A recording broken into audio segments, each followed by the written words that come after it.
பரிசுத்த நாமத்திற்கு மகிமை உண்டாவதாக. இந்த காலை வேளையில் உங்கள் அனைவரையும் ஆண்டவராக இயேசு கிறிஸ்துவின் இன்ப நாமத்தில் உங்களை அன்போடு வாழ்த்தி வரவேற்கிறேன். விண்துளிகள் வாயிலாக இந்த நாளில் சந்திப்பதிலே மிகுந்த மகிழ்ச்சி அடைகிறேன். மத்திய 26:39 வாசிக்கிறோம், என் பிதாவே, இந்த பாத்திரம் என்னை விட்டு நீங்க கூடுமானால் நீங்கப்படி செய்யும், ஆகிலும் உம்முடைய சித்தத்தின்படி அல்ல கடவுது என்று ஜோம் பண்ணினார். இந்த நாளின் செய்தியின் தலைப்பானது தெய்வ சித்தம் நடத்தப்படும். மனிதனை தேவன் சிருஷ்டித்த போது மனிதனுக்கு சுய சித்தத்தை கொடுத்தார். தானே தேர்ந்தெடுத்து முடிவு எடுக்கக்கூடிய கிருபையும் கொடுத்துள்ளார். எனவே கர்த்தருடைய பிள்ளைகள் கர்த்தருக்கு பிரியம் இல்லாததினால் தங்கள் சுய சித்தத்தை பயன்படுத்தக்கூடாது. நமக்கு எது நன்மை, நமக்கு எது தீமை என்ற காரியத்தை எப்போது நடத்த வேண்டும், இவை போன்றவை அவருக்கு நன்றாய் தெரியும். நாம் சில வேளைகளில் பிடிவாதமாக தேவனிடம் எனக்கு நீர் இதை செய்தே ஆக வேண்டும் என்று போராடி கேட்போம். ஆனால் அந்த விண்ணப்பத்திற்கு அநேக வேளைகளில் பதில் கிடைக்காது.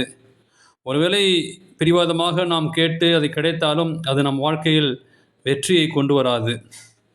ஒரு விசுவாசி ஒருவருக்கு அமெரிக்கா செல்வதற்கு அதற்குரிய நாள் பயணச்சீட்டு எல்லாம் கிடைத்து விட்டது.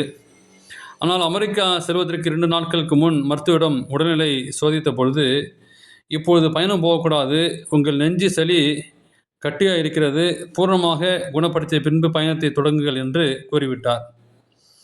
அப்பொழுது அவர் சொல்வதற்கு என்ன சொல்வது, தேவன் அனுமதிக்கவில்லை, அவர் நன்றாய் குணமடைந்து பின்னர் போக வேண்டும் என்பதே தேவ சித்தமாகும்.